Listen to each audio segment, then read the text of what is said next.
I ordered 50 horseshoes off of eBay for this project. I'm selecting 6 sliders here. They're a thicker horseshoe but more flat, and then the other regular style horseshoes or double aught I use for the hook part.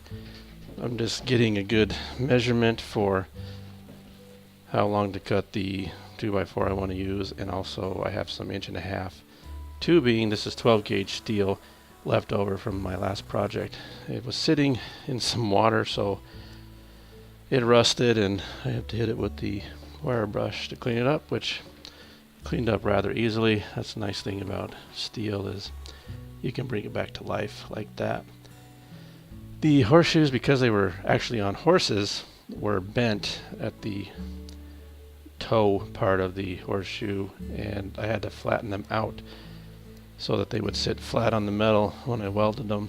And then I went over all of them with the wire brush to clean up any mud and debris and hay and other things that were on there. The regular double aught type horseshoes is what I use for the hooks, and those are a little bit thicker, which I thought gave it a better aesthetic also. Here I'm bending them all straight. That's where I'm mocking up the size of the hook.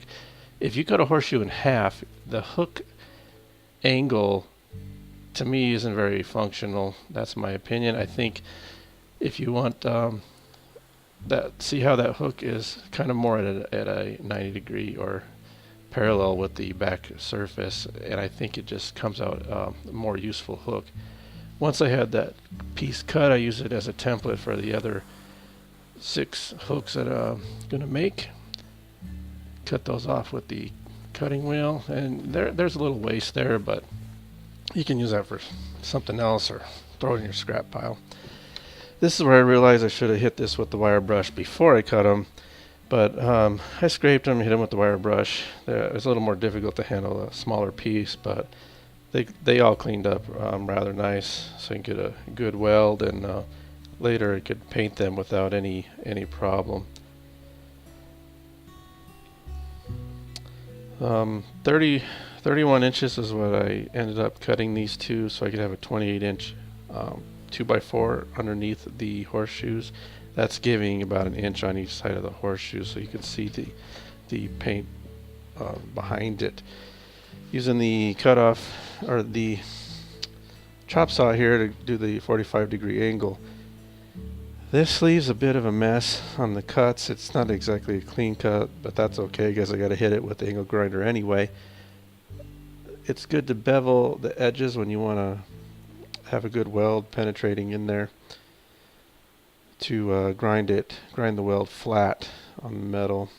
Here I'm measuring the end pieces and just double check and make sure my measurements line up with the way I want this to look. On this smaller piece, when you're putting it on the chop saw, it's not really enough material, so I had to put a couple pieces together to give it enough surface area for this clamp. But the chop saw leaves a nice 45 degree angle. It's difficult to do with the cutoff wheel. I've done it before, but I ended up filling in a lot of the gap with weld, and this just saves a little time.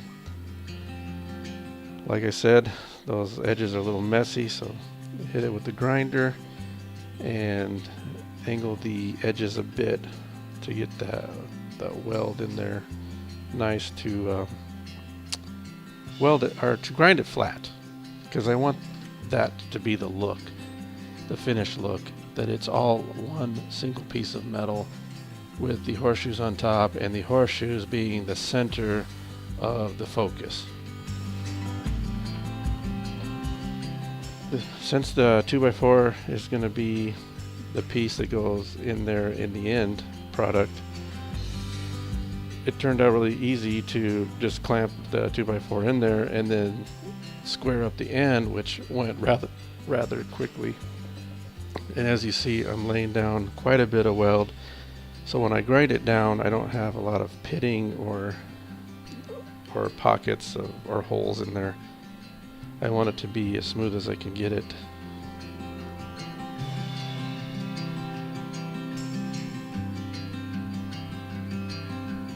And since this is 12 gauge steel, it's pretty easy to weld. It doesn't take a whole lot of energy to weld it. But the 12 gauge is probably overkill for this. It's just what I had laying around. On the corners I laid down quite a bit of weld. On this particular corner it didn't line up as good, so I put a lot of material there so that when I grind I can make it look like one piece, like I said I was going for.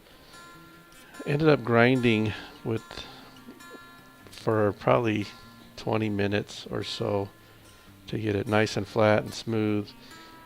Now when you grind, it leaves a lot of marks that you have to clean up later, but it's the quickest way to get the material off of here and flat the way you want it. I welded the outsides, the top and bottom, and also the inside. So I had to go onto the inside with a die grinder, which we'll show here in a second. This corner, there it is, the die grinder.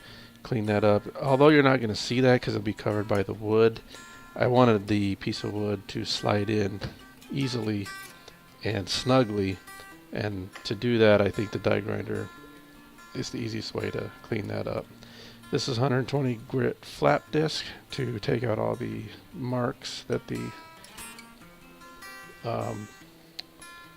grinding wheel left. This I marked center and then 16 inches on center, just like the studs in your wall. The idea here is to drill a keyhole shape so that a screw can go into the studs in the wall, and then over the small hole you could place that over the screw, and then the skinny channel will hold the piece. That way there's no anchoring and things, as long as your studs line up to where you want to place this project in your house.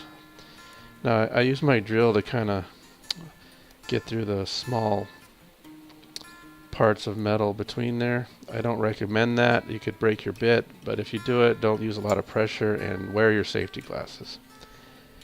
I marked the outline of the metal to where the horseshoes are going to lay. Now I've lined these up face down because I want to weld the backs of these horseshoes, because I don't want the weld to be showing in the front. If you want that aesthetic, that's great, but I just want the horseshoe to be the center of the piece to make them look as though they're just floating there. And really the horseshoe is the idea here. So I'm clamping this down. I only had these plastic clamps, so you got to be careful you're using plastic clamps because they will melt. So as soon as I got it tacked up, I took them off so that they didn't melt, and there was no melting, so it worked okay. So all the welding was on the inside here, or the backside of the horseshoe, so that you don't see it, like I said. And of course this is going to be covered by the wood later. You can also see the keyholes a little better at this point, how those are going to, or how they're shaped to hold the piece up when it's finished. So removing the splatter, which there wasn't a whole lot because this is the other side, but it cleaned up rather nicely and ended up the way I wanted it to look. I used these magnets to hold in place the hook, and I didn't even have to tack it because the magnet held it so well and it was lined up. As soon as I started my bead, it looked great, and I kept going. I'd hit the one side, the other side, top and bottom, and wash, rinse, and repeat, and it went really smooth on these 6 hooks.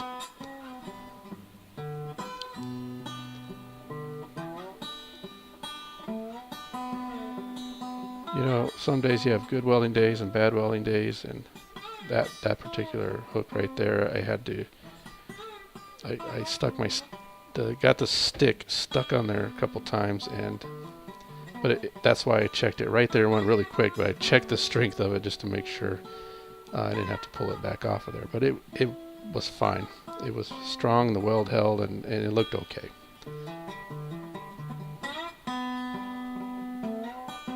So that's all welded up and lined up. Double checking my measurements, 28 inches. And on this 2x4, I did nothing. I didn't sand it or anything, and I wanted that look. I wanted it to look like it came off of a fence or something. I did flat black for the metal part because I think that brings out the colors behind it, but metal to me on this piece I think looks good flat black. So I originally painted this red, white, and blue in that specific color or arrangement so that I could put these stars, and those would be the background colors. So I made 10 stars, 9 survived, but I put them in kind of a wave pattern so that there'd be white stars contrasted by blue or red stars contrasted by white, and so on. The idea being red, white, and blue, and then a representation of the American flag. Where I messed up was the 2 stars I put on the side of red ended up behind, both of them behind a horseshoe. So I should have lined those up a little better. You can still see them a little bit, but it would have been better if they were more centered, if one was more centered. And maybe if that 10th one had survived, that's where it would have ended up. But I was really happy with the color and the stars and the way that came out. Now this was a really tight fit. I could have sanded it, but I wanted it to fit tightly.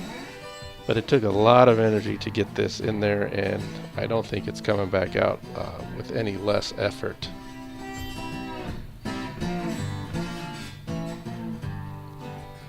And there you go, the final piece. Thanks for watching this video. If you enjoyed it, give it a thumbs up, and please subscribe for more.